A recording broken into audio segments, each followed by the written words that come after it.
Academic skills. Who is your source? When we are working on an assignment, the first thing that we do is to pull out our devices and use a search engine to find information about what we need. The truth is that doing this may not be very useful in many situations. This is why we have to be familiar with sources of information places that can give us the information we need. There are three types of sources: primary, secondary, and tertiary resource. Primary source are those with first-hand information. This is original material like a new report, a poem, a scientific research paper. In other words, oral or written information from someone who experienced or has information where required. Secondary resource are based on primary resources that are very common and include much of the referential material we look up on a daily basis, such as dictionaries, encyclopedias, or textbooks. Books and articles that review or synthesize original work.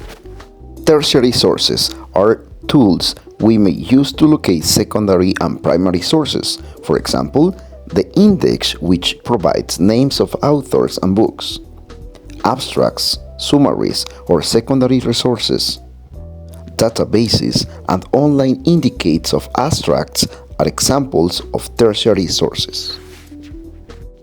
Science class. My heart beats for you. The heart is a muscle. It is about the size of a fist. It is located between the lungs and the lyric of the left. The muscle walls of the heart are called myocardium. The myocardium pumps the blood. Each pump is a circle, and each circle of the heart produces sounds. These sounds happen because of the closing of the four heart valves. The parts. The heart has four chambers or spaces, two arteria to the pop, and the two ventricles below them. The left and the right are divided by a partition. Chambers on the same side are connected. The right atrium and the right ventricle are connected. The tricuspid cuneus connects them. The left atrium and the left ventricle are connected. The mitral valve connects them. The tricuspid valve and the mitral valve open to the blood in and close to prevent the blood from flowing backward. The cardiac cycle. This is a series of contractions and relaxations of the heart.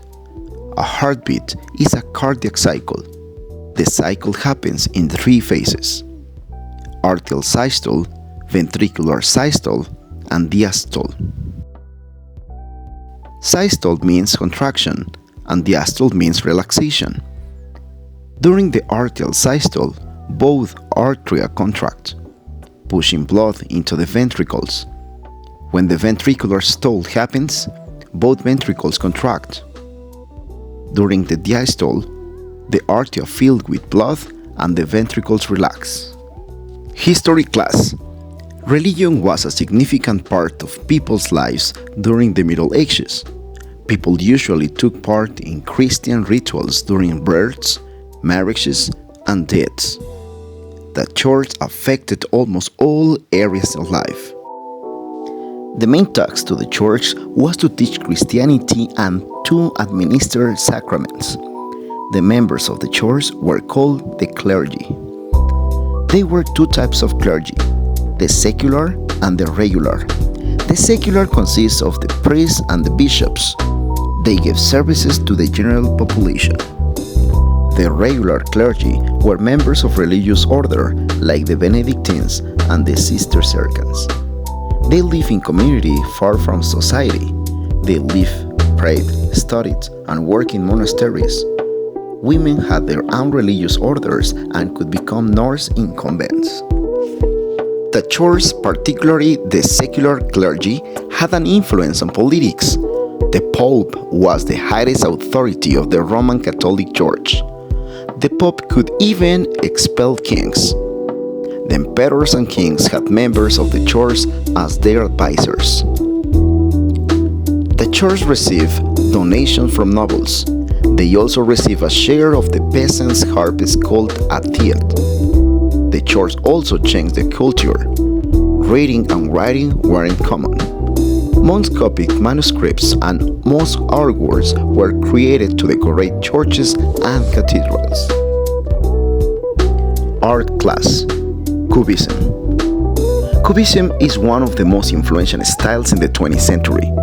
It began in 1907 with a work by Pablo Picasso called The Mosils d'Avignon. The most important artists of this movement were Pablo Picasso and Georges Braque. The work of Paul Cézanne also influenced Cubism. Cézanne included different points of view of the same painting.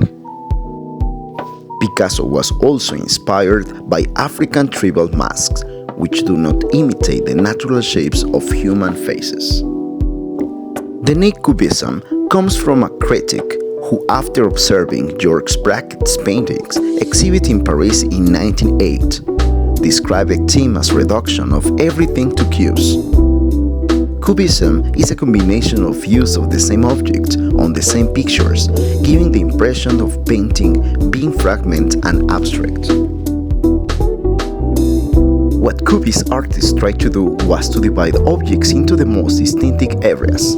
Artists aimed to convey a variety of viewpoints at the same time, within the same space to suggest a three-dimensional form. However, this technique also meant highlighting the two dimensions of the surfaces, created an illusion of depth. This technique was particularly relevant because it involved a change of the way European painters had been working since the Renaissance.